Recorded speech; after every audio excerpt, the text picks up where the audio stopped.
Welcome to another edition of the Sim Racing Garage. I'm Barry Rowland.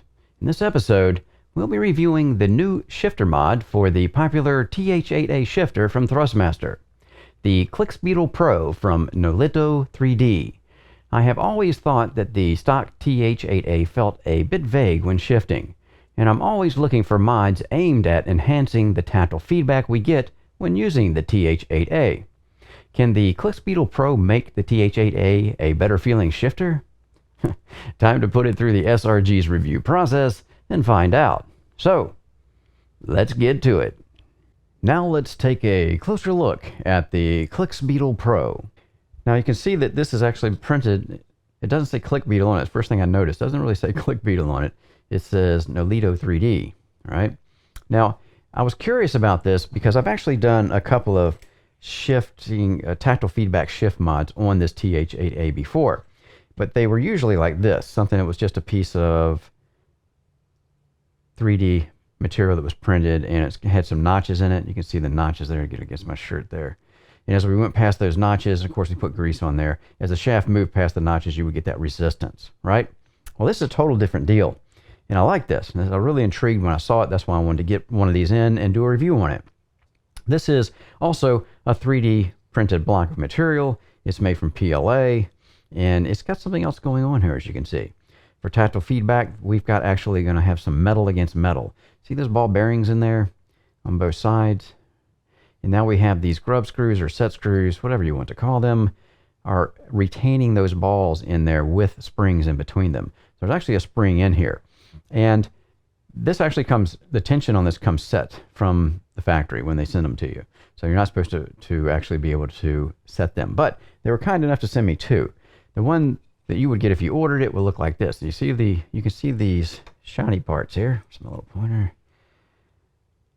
See how it's shiny right there? That's actually glue, epoxy, some kind of a glue or epoxy that are holding these set screws where they are. So they're not adjustable.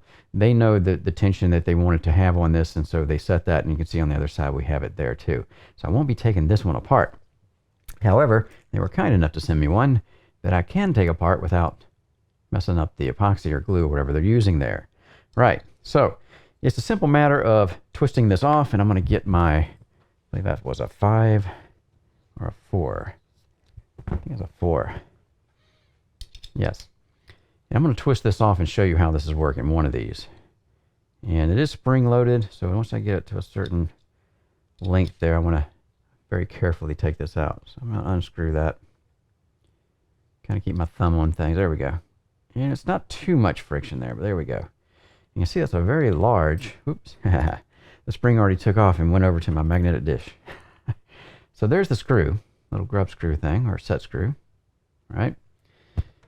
And the spring, which is attached to my magnetic dish here, you see it kind of caught it. It's another good reason to have magnetic dishes around. Oh, it caught a razor blade too. So the spring is a select tension that they've already decided what was going to be best, and then of course they would fine tune it with this pushing it up against the actual ball bearing that is here. Make sure nobody runs away from me. All right, there we go. And there's a little ball bearing in there, right?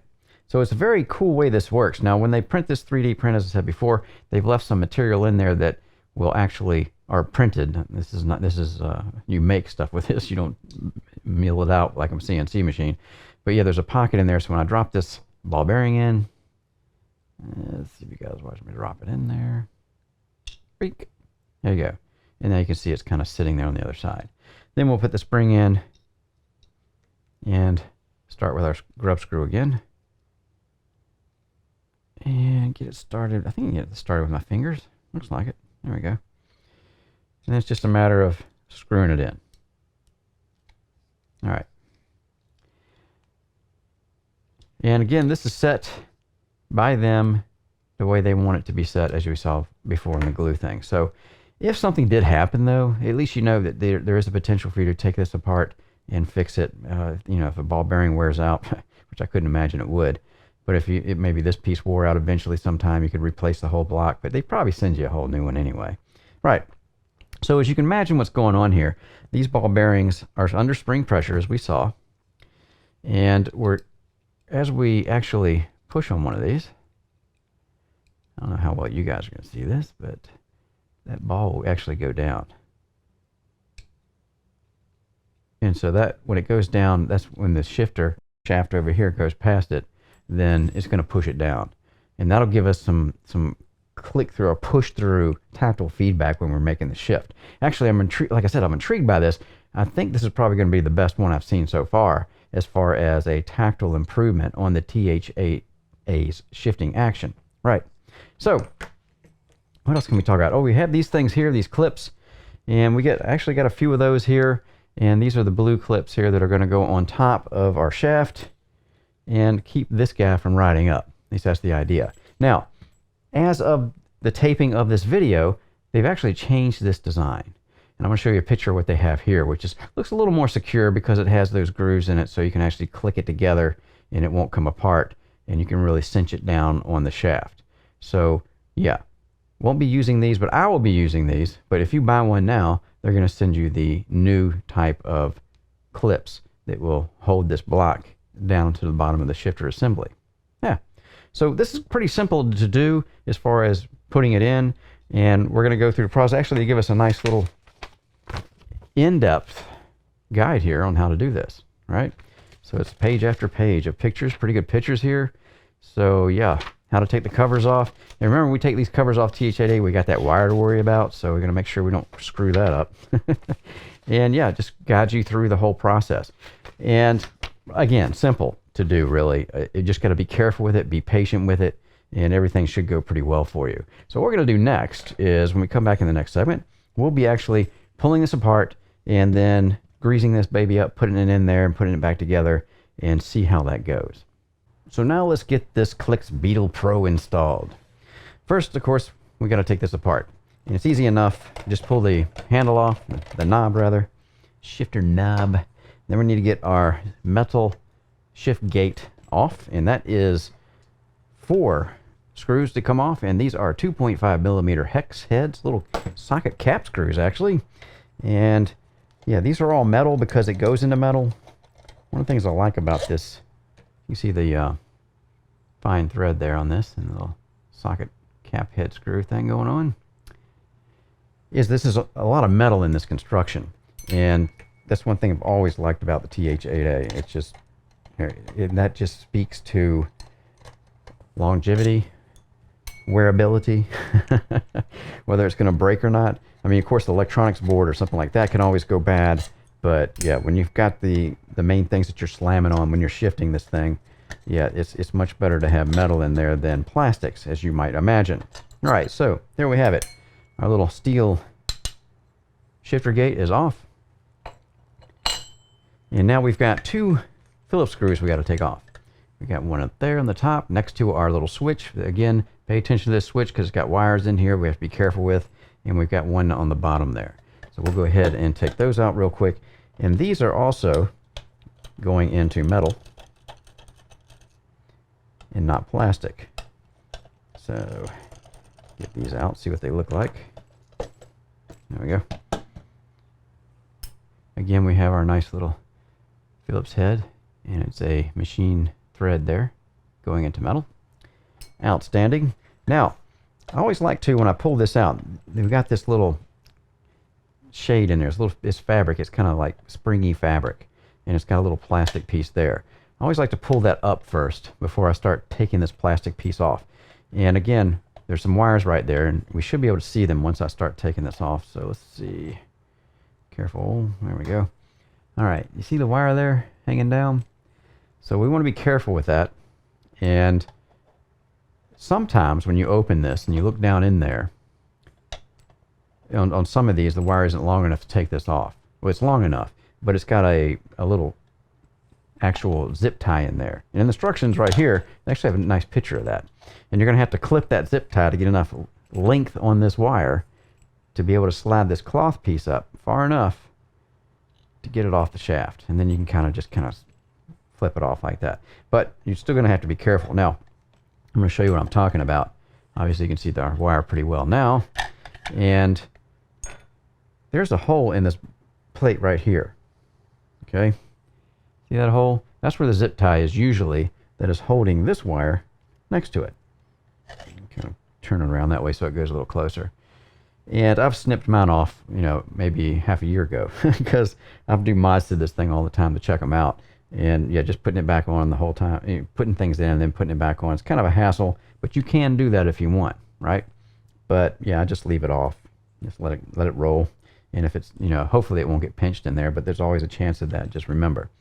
So, but yeah, once you have something like this shifting ClixBeetle in here, or the old one I had in there from 3D Wrap, yeah, it's not easy to get to that hole and zip tie this wire back down. But anyway, just a point of reference there. So now we have it open, we're ready to install. It's that easy. So what I'm going to do here is kind of try to lay this here so it doesn't get too messed up on me. And I try to keep the orientation of the front and the back the same, just for the heck of it. All right, so in the instructions say we have to take our, now remember I'm using the ClixBeetle that has that epoxy on it, or glue, whatever that is, to keep these grub screws from backing out. And we're going to have to put some grease here, and we're going to put it here. Now there is a certain way this goes in, and again I'm going to show you something here so you see what they're talking about. You can see the shape here is flat, but on the back we've got kind of a shifted to the side shape with some a slot in the middle of them, and also some space over on this side, right? The reason of that is, in the top, like I showed you before, where that zip tie was, it's very smooth right here, okay? No worries there. But on the other side, let's see if I can flip this around without putting too much tension on that wire. There we go. You can see we've got these screws that are coming out. They're attaching something back here, and we've got these screws sticking out here, and we've got one sticking out on the other side. All right? So that's not a smooth surface to slide down on. So when we put this on, these notches, or this groove, see how the grooves line up there? They will actually go on there like this and slide right past those screws. All right? So that's why they made it that way. And then we have, and still have these nice flat load-bearing pieces there that will go up against the metal plate. Right. So before we put it in, we're going to want to grease this thing up. Now, we want grease on this contact area and this contact area, and of course we want it on the front contact area. We're also going to want to be putting some in here where the shaft is. You can put it in now if you want. The instructions say put it in after it's on there, and the reason for that is if you put a bunch of grease in here and then slide this over the shaft and slide it down, yeah, you're going to have grease all the way down the shaft where this was. So it's probably better not to do that. Now, what kind of grease are you going to use? Well, I like to use grease that is non-destructive as far as O-rings and things like that. And I use this. I found this a long time ago. I've been using it a long time. It's called Slick Oleum. Of course, you can use whatever you want. It's up to you. But yeah, if it doesn't hurt rubber and things like that, it probably won't hurt PLA either. So yeah, and it's kind of it looks like normal grease, nothing special there, that kind of yellowy looking stuff. And I'm going to take a Q-tip and put the grease on here. So scoop a little out like this. And you don't want to, you know, get a globs on it on there, because it'll be a mess in there once you put this on. So I'm just going to kind of, I have a little bit of a layer on there, but not too thick, because you don't need a lot. Synthetic grease lasts a really long time. I don't really see it wearing too much. And I'm also going to grease the plates back there, just because when this slides down, sometimes if you've got a surface going across this surface as we're sliding it down, it might scrape a lot of that grease off. So it's good to have some grease down the bottom there, just in case. I see I left a little bit sticking up there, a little proud, nothing serious.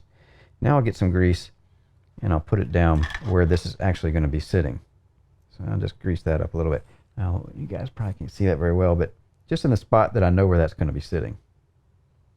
All right, and we'll go one more on the other side, on the back part where that's going to be sitting. All right, so with this amount of grease, I think we're good to go. Again, you don't want to get too sloppy in here and have it sitting everywhere, because it's just going to make a bigger mess than you really need to make. All right, so put that aside. Now, moment of truth. Now we're going to slide this baby on here. And be careful with my little top here. I'm just going to kind of sit it here and slide it on. And I'm going to slide it in between the two bearings. Right? So it's going on with the bearings on each side. So I'm going to look at how this is going on. And I'd like to look straight down on this. And also, I like to see where my wire is when I'm doing this.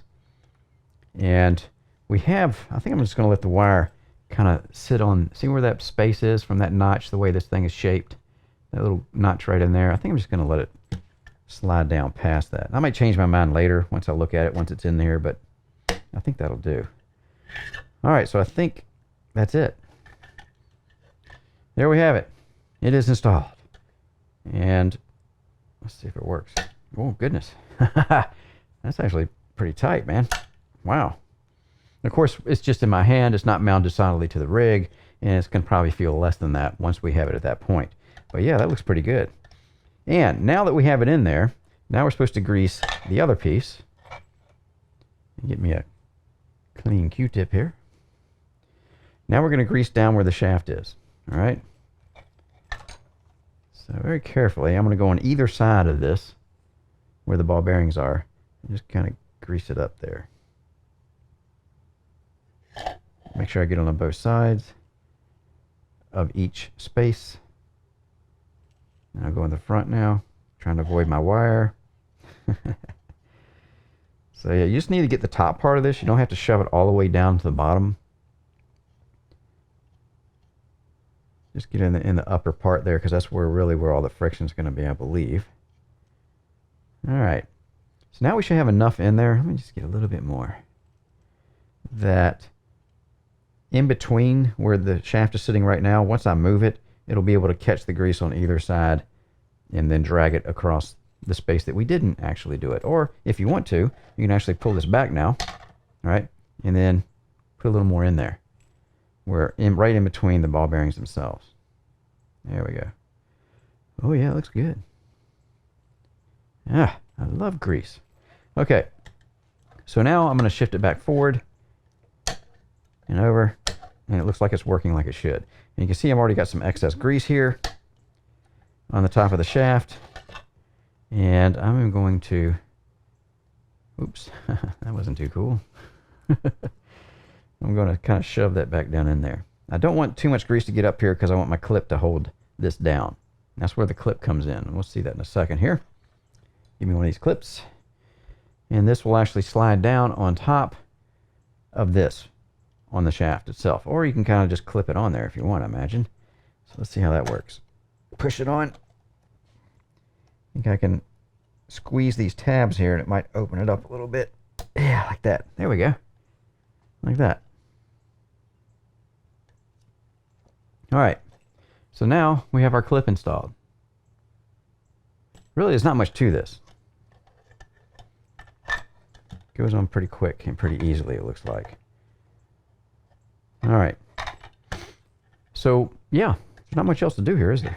Got my clip on, it's installed, you're done. Except for, of course, putting everything back together.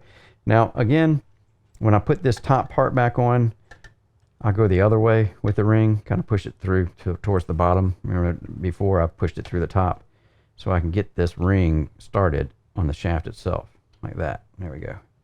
And then I can kind of follow it like that.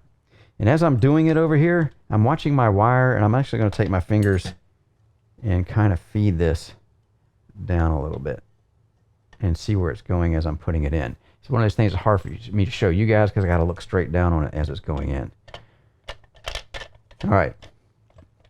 So there we have it. We got our top back on, like that.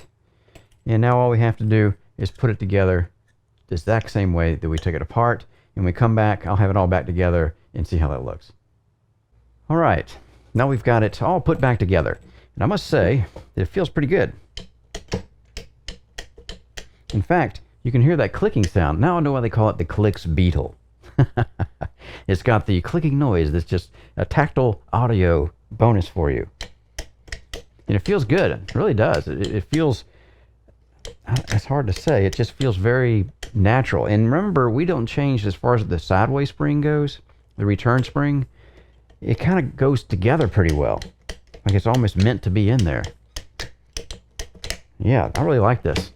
Of course, we don't have it hard mounted to our rig yet, and using it in anger when we're actually running a car in the track. So we'll be doing that, of course, in the mandatory SRG review process driving segment. And yeah, we'll get to that next.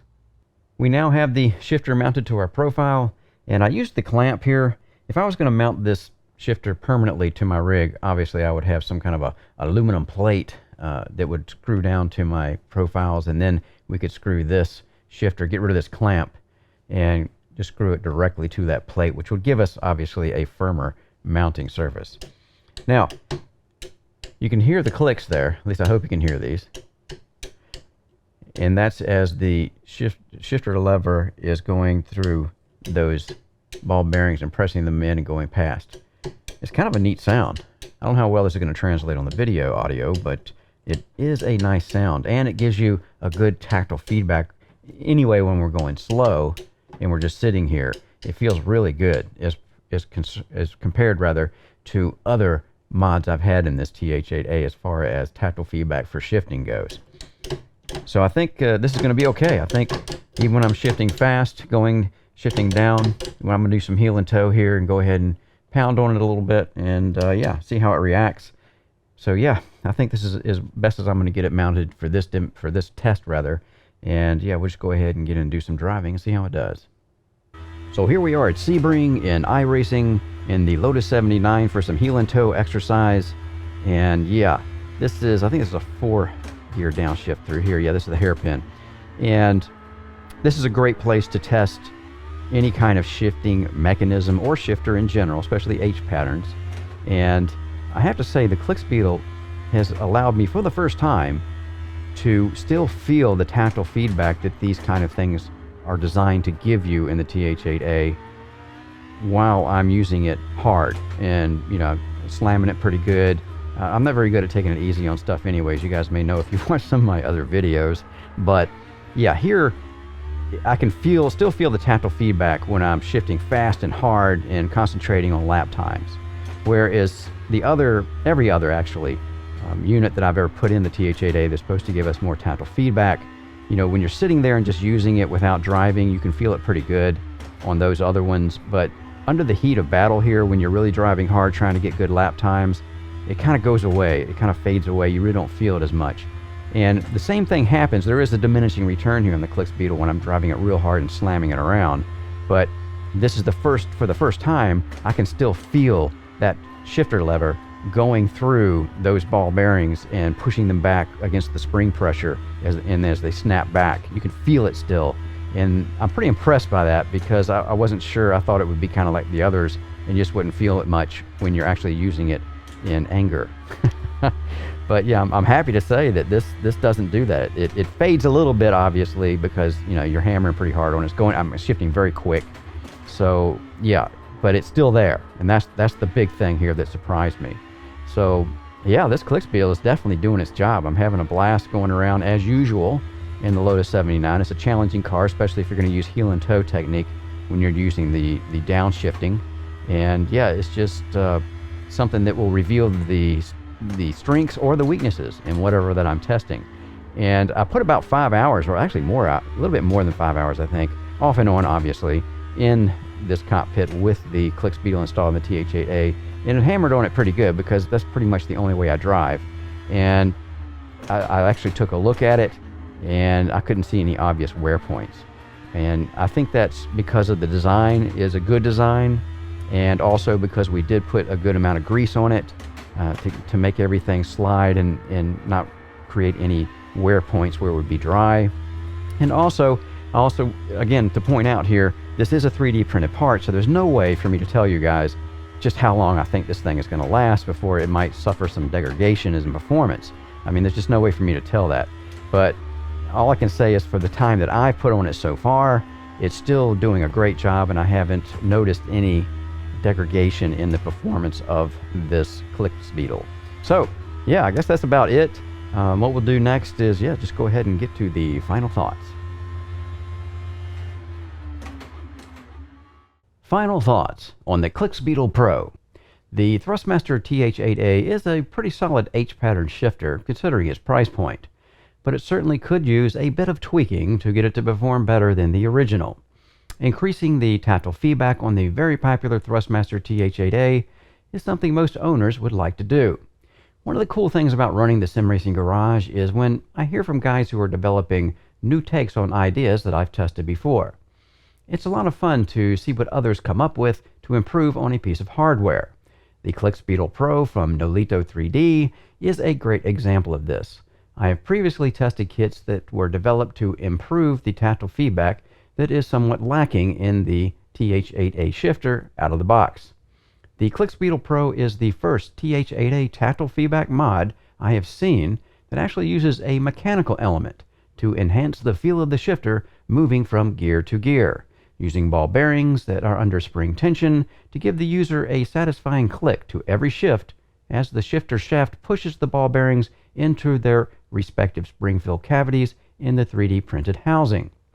The ball tension is preset during the assembly process. The set screws are glued into place to prevent the tension from changing, which also means you won't be able to adjust the tension yourself. I'm guessing here that this is done to increase the life cycle of the ClixBeetle Pro. Now, installing this mod is a pretty straightforward process, and the instructions included with the ClixBeetle Pro are very good. So, no dramas were found during my install. Now, when driving the ClixBeetle Pro installed on my TH8A, I could tell straight away that this mod made a clearly noticeable difference in the tactile feedback I was getting from the shifter, especially when compared to the somewhat vague feel the stock TH8A has when making shifts.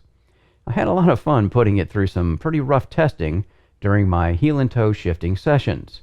I was able to put about 5 total hours on the ClixBeetle under heavy use, and when I inspected it for wear, there was none to be found. Of course, this is a 3D printed part, so I have no way of knowing of just how long it will last.